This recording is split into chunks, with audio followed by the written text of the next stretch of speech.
ये कहानी उस समय की है। सब मैं दिल्ली में रहा करता था। मैं वहाँ अपनी एक दूर के चाचा चाची के यहाँ रहकर पढ़ाई कर रहा था।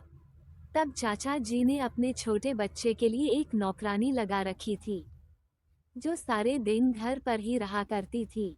वह घर का सारा काम करती थी और साथ में बच्चे को भी संभालती थी। उसकी उम्र लगभग 19 साल थी और वह देखने में बहुत ही सुंदर थी। जब वह अपना काम खत्म करके टीवी देखती थी, तो मैं उसको देखता रहता था। मेरी उससे बातचीत होती रहती थी।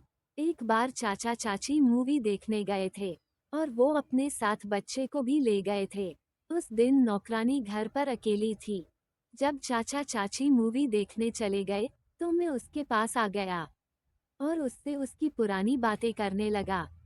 उसके फ्रेंड और उसके बॉयफ्रेंड के बारे में पूछा, तो उसने कहा कि मेरा आज तक एक भी बॉयफ्रेंड नहीं बना। तब मेरे दिमाग में एक आइडिया आया। वो हॉल में बैठकर टीवी देख रही थी, तो मैं उसके पास जाकर सोफे पर बैठ गया। मैंने उससे थोड़ी बातें करना शुरू कर दी। उसे भी थोड़ा थोड़ा अच्छा लग रहा था। मैंने उससे कहा, तुम्हें फिल्म में सबसे अच्छा क्या देखना लगता है? वो बोली, वो वाली फिल्में। मैंने आश्चर्य से कहा, क्यों? वो हंसकर बोली, बस अच्छा लगता है। मैंने कहा, अच्छा, वो सब देखकर क्या लगता है? तब वो मेरी तरफ देखकर हंसने लगी। उसने कुछ नहीं कहा, शायद वो मेरी भावनाओं को समझ रही थी। तब मैंने कहा, बताओ ना। वो बोली, बस दिल में कुछ कुछ होने लगता है। मैंने कहा, कुछ कुछ क्या? वो बोली, अब ऐसे कैसे बताऊं? ये कहकर वो जोर जोर से हंसने लगी। उसको मेरी बातें अच्छी लग रही थीं। वो बस चुप थी।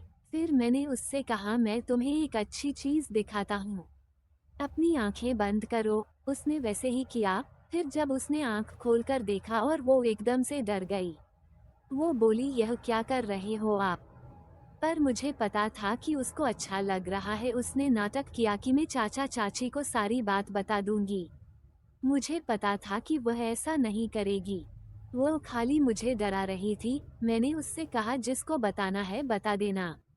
जब से मैंने तुम्हें एक बार सुबह सुबह देखा था, तब से ये सब करना चाहता था। पहले तो उसने यह बात सुनकर नखरा किया कि आपको मैं इतना अच्छा इंसान समझती थी, लेकिन आप इतने बुरे निकले। फिर वो धीरे धीरे शांत हो गई। उसको भी अच्छा लग रहा था। फिर उसने कहा, मैं भी तो चाहती हूँ, लेकिन मैं चाचा चाची के सामने कह नहीं पाई। पर मेरी एक शर्त है कि उसके बदले में मुझे किसी बड़े से होटल में ले जाकर खिलाना पड़ेगा। मैं कभी बड़े होटल में नहीं गई। मैंने भी उसकी इस शर्त को सुनकर कहा, तू जो बोलेगी तुझे खिलाऊंगा। उसने कहा, घर का मेन गेट बंद कर लो और रूम में चलो। मैंने कहा, चिंता मत कर, चाचा चाची शाम को आएंगे।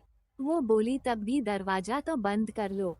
फिर मैंने दरवाजा बंद किया और खुदाई वाला मैच चालू कर दिया। खुदाई के दौरान मालूम हुआ कि इस पिच पर कभी पानी ही नहीं पड़ा है, इसलिए शुरू शुरू में पिच काफी टाइट लग रही थी। फिर 2 बार पानी देने के बाद खेत में कुछ गीलापन आया। 2 बार पानी भरने के कारण मैं भी काफी थक गया था और अब तीसरी बार पानी भरने का दिल नहीं कर रहा था। लेकिन मैंने उससे वादा किया था कि मैं कुछ दिनों बाद फिर से तुम्हारे खेत में पानी डाल दूंगा। फिर वो सब के बाद वो खुश हो गई थी और मेरे भी दिल के अरमान पूरे हो गए थे। तो दोस्तों, ये थी हमारी कहानी। आपको कैसी लगी कमेंट सेक्शन में जरूर बताएं। अगर आपको हमारी यह कहानी अच्छी लगी, तो ऐसी कहानी सुनने के लिए हमारे चैनल को जरूर सब्सक्राइब करें। धन्यवाद।